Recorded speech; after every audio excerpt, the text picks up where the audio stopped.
about John is he's a really smooth and polished speaker and salesman. A lot of people say we don't sell in real estate, we don't sell homes. We sell ourselves, and that is really important. And listen to how he talks, he's gonna help you figure that part out for sure. Thanks, John, come on up.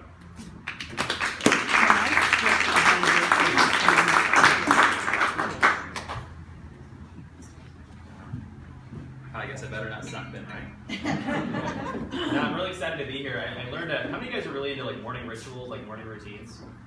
So I was really excited to be here today, and I have this thing where I always make a smoothie every morning. I put like kale and weird stuff in it. And I was so excited. I had 2 bags on, and I was walking out of the house, and one of the bags like kind of slipped off my shoulder, and my smoothie went like that, and like exploded all over my wall inside of my kitchen.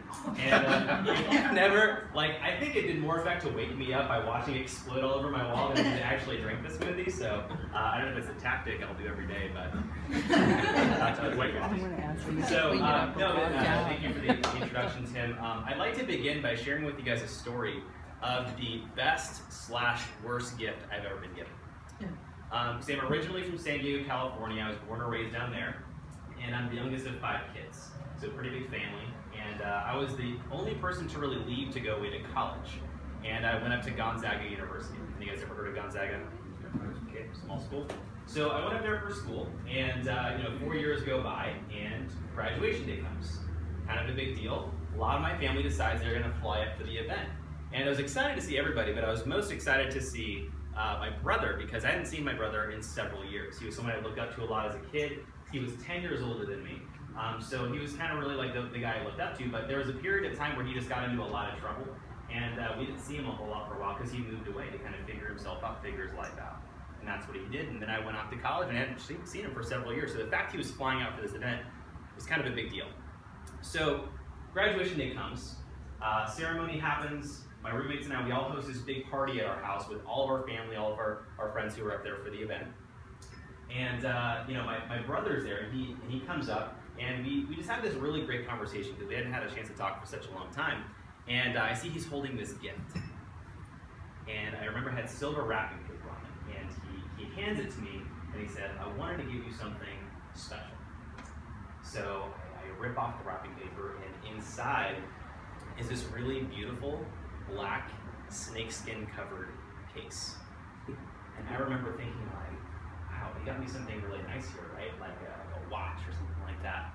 And I opened the box, and inside is just this really simple black pen.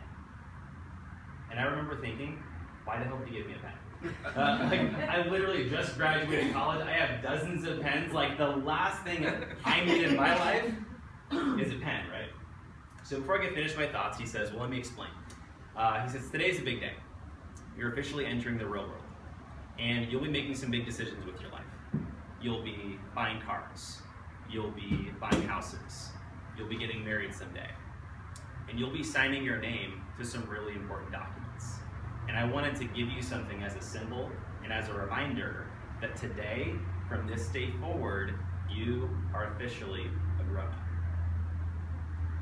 That's where you're supposed to say, aww. So I never forgot that experience. So why do I tell you this is the best gift and the worst gift I've ever been given? Because, when you think of a college student graduating from school, what are they hoping for, expecting for graduation? Money, a car, a trip. I was hoping and wanting all that. I didn't get a car, I didn't get a trip, but I got lots of money. I got lots of gift cards. And I couldn't tell you to this day what amount anybody gave me. And I couldn't tell you what I spent any of that money on. But I can tell you without a shadow of a doubt what gift my brother gave me and what he said.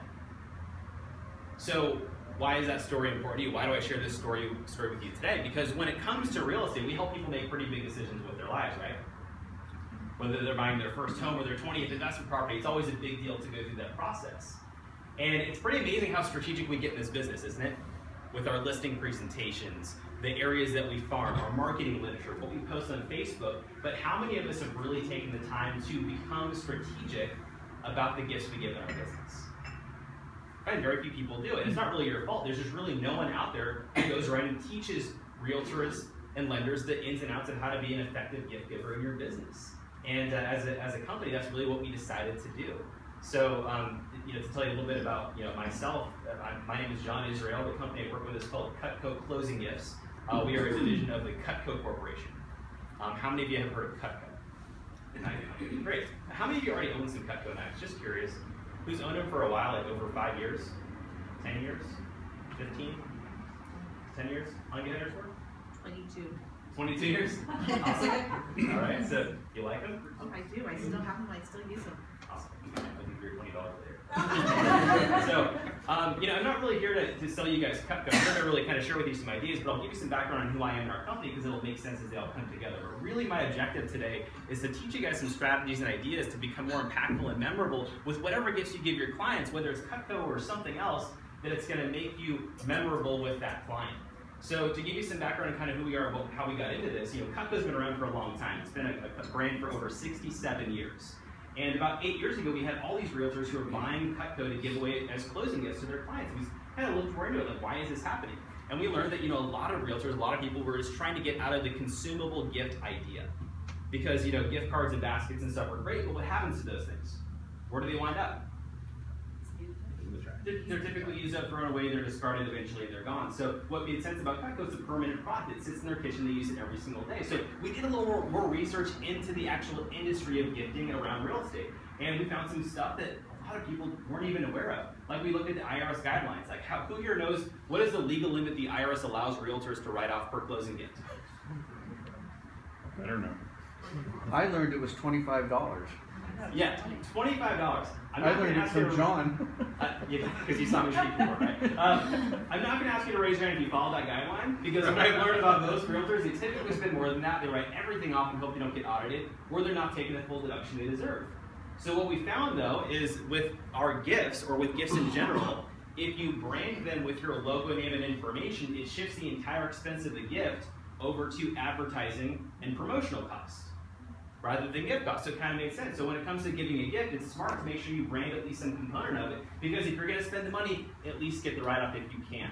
Right? So then as far as like why Cutco worked is because, by the way, we get hit up by a lot of different companies trying to represent and sell the product, but the big challenge is like we want to get things that are useful to you guys, things that the clients are going to use on a daily basis. And of all the rooms in the house, which one tends to get trafficked the most? The bathroom. Yeah, thanks for not saying the bathroom. Someone usually says the bathroom. Anyways. It is. Okay, it's actually the bathroom. Second is the kitchen. But the value of that is one thing something that gets used constantly. It's over when people are entertaining, they have friends and family around. It obviously makes a lot of sense there. But when you think about the overall concept of gifting, how does gifting usually happen? It's last minute, right? Because closings happen last minute. Things get delayed. So that's why we're running around town last minute looking for a gift, wondering, do they drink, don't they drink, what might they like, what are they into, are they lactose intolerant, like whatever. And we just settle for something, mediocre because we're out of time. So typically what we'll do at Cutco, and something to consider in general, is to put systems in place around strategic gifting that you don't have to think about and customize every single time, because that's where it gets challenging. How many of you guys have had the experience if you really thought into a gift for someone and they just didn't appreciate it? It's frustrating, right? So here's the interesting thing. Why I love the story about what my brother gave me was because couldn't you probably give that exact same gift to any college student with those words and have the same impact? Probably. So there's a really valuable lesson there that it's not even as much about the gift as much as it is about what's said with the gift. So that's what we're going to dive into right now. So there's 3 things that I want to share with you about how to be memorable and impactful when you give any type of a gift to a person, whether it's a closing gift, Christmas gift, whatever kind of gift you want to give them. Number 1 is the timing. The timing of a gift is really important. And so just kind of curious, we can get a little survey here. How many of you like to give your closing gift at closing? Like at the closing table, signing papers and giving a gift. Raise your hand high. Let's see. So you guys are shy now. All right. That next question, who likes to give it after the closing? Okay, a good amount. Just to kind of get an idea from some of you guys, why do you like to give it after the closing? For those of you guys who raise your hand there. Okay, to follow up, an extra touch point, right? That's awesome. Why else? Take a second back. Think about closing Makeup for day. bad escrow. What's closing day like emotionally for a client? It's hectic. It's chaotic. If they're signing, this is probably one of the biggest financial decisions of their entire life, right? It's a big emotional, chaotic event. So And I think about that when it comes to like the gift that my brother gave me. He waited a little bit until later in the party to hand me the gift. Emotions were settled. I was present. I could actually listen to what he had to say. A lot of people handed me their gift right when I got off the stage, and we got at the bottom of the thing. They give me all these gift cards. I don't know what anyone gave me. No one got to have a conversation with me. It was like a nice gesture, but it wasn't impactful. And you can give a gift however you want, but if you want it to be impactful, my recommendation is maybe wait a little bit. Either invite the client back to the office, maybe a few weeks after the closing, go visit them if you represented the buyer, or if they're moving out of the area, obviously do what you can. You might want to give it to them at closing if that's the case. So the timing is key. If you can wait a little bit, you're going to get a much better response from your client. All right, now the second thing I want to teach you is really not for everybody. All right, I have to show you that up front because it's something that makes some people a little uncomfortable.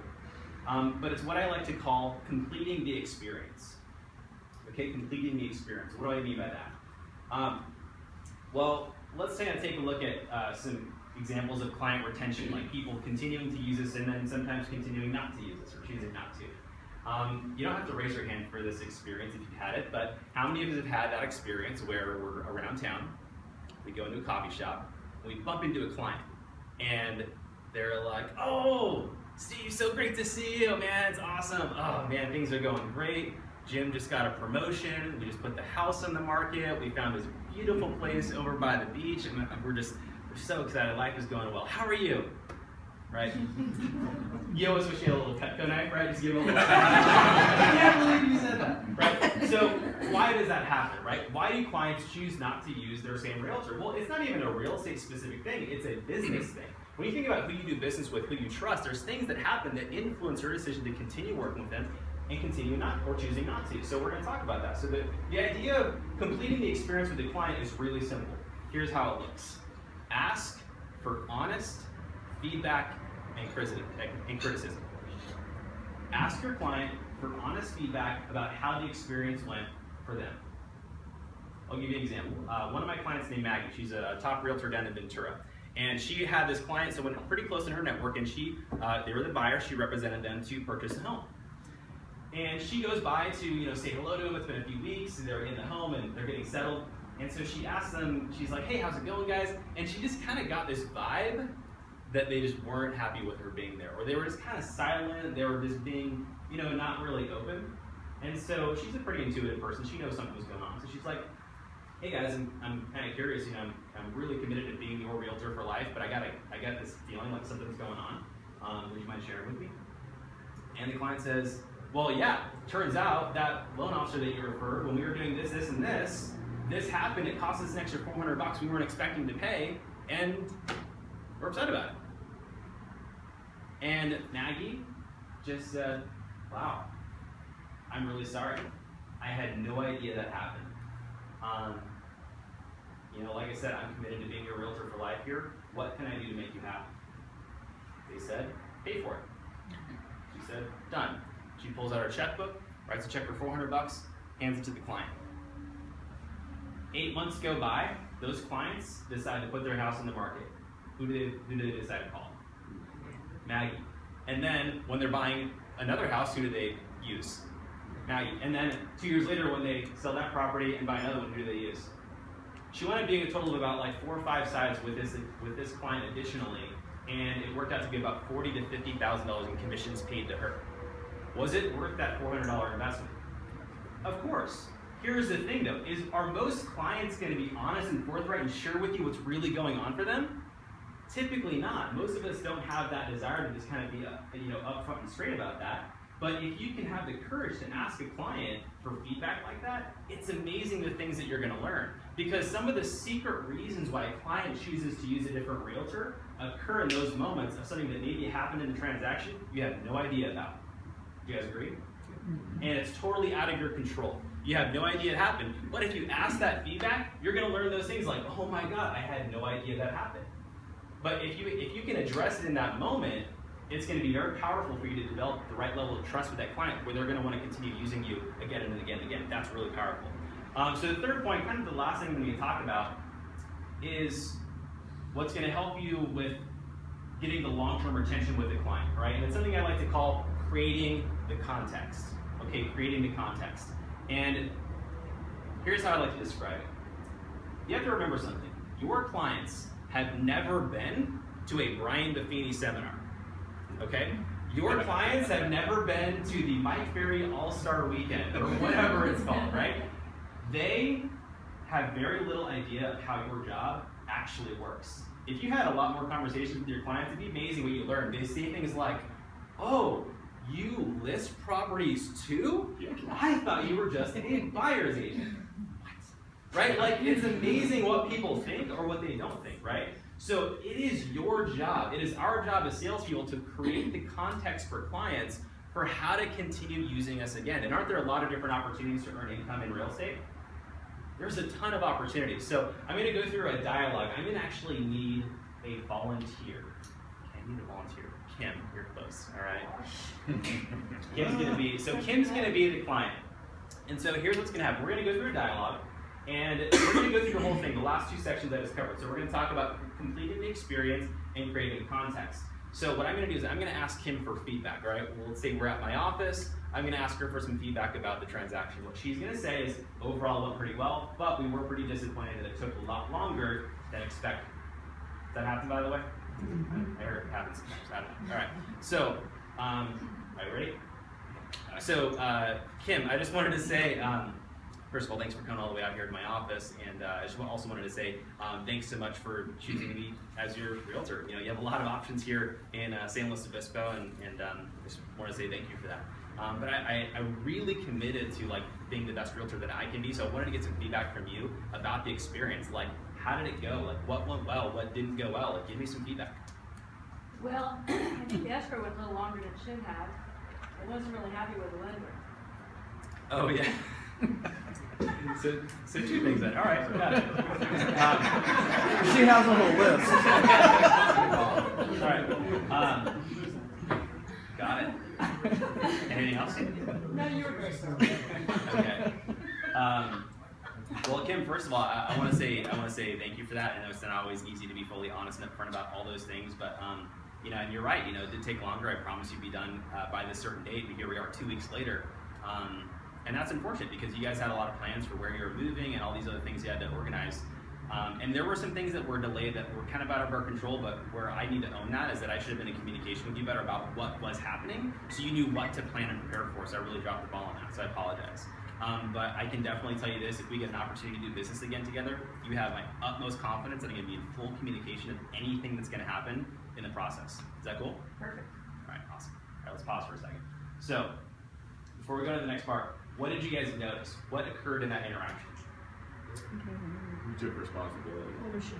You owned your lack of communication or her perceived lack of communication. You didn't make an excuse. You took responsibility. Yeah, because what do most people tend to do in those scenarios? Yeah, they blame someone, they blame the lender, which we didn't get to, but that's okay. So, you know, they blame the lender, the inspector, whoever, right? The weather. They blame anything except for themselves.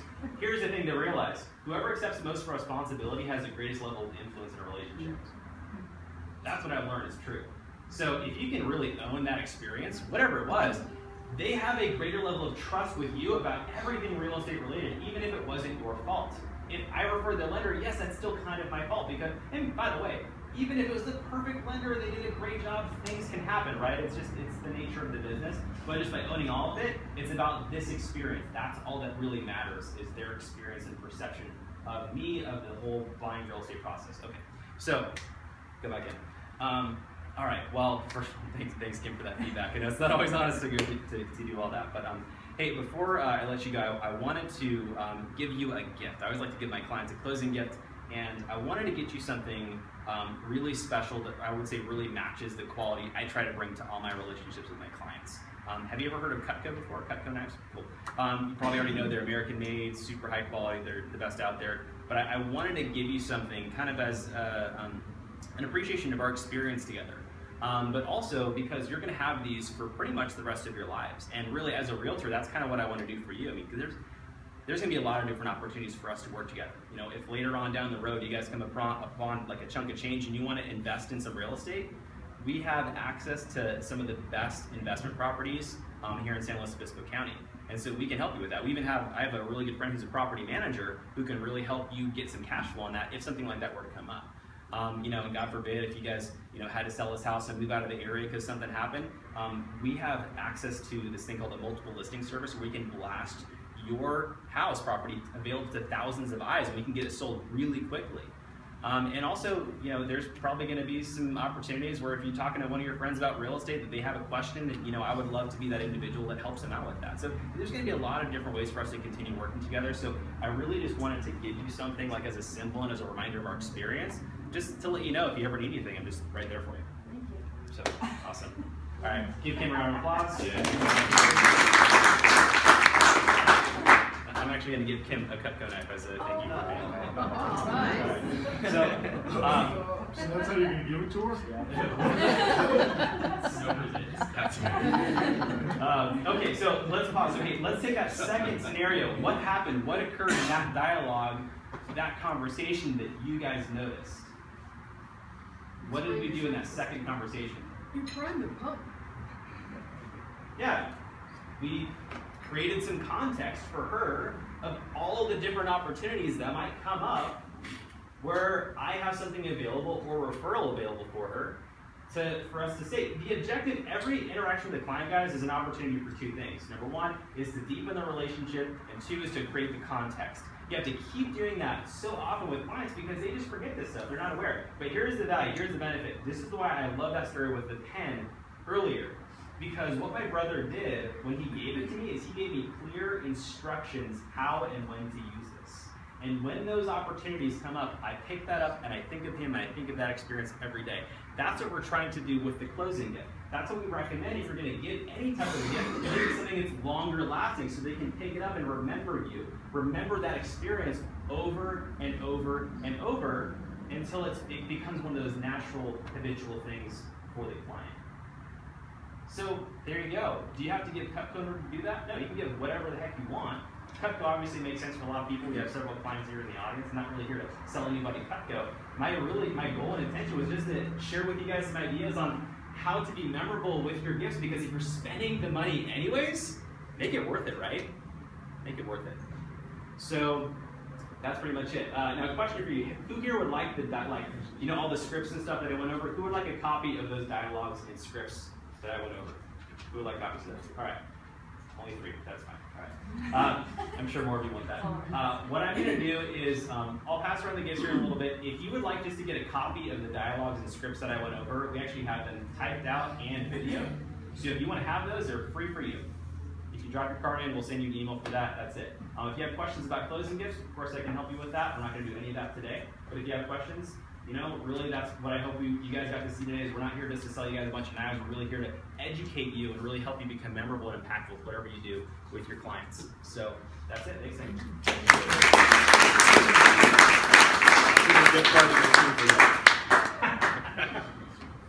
I'll use it today. Yeah. I gave him a gift card that he will soon forget. See, Shannon, you want to talk about the take care of this big MLS portion of the show today? Absolutely. Thank you, Tim. All right. Just didn't quite get enough of Shannon Fitzpatrick last year. So, anyone want to promote the property on tour today? Wow.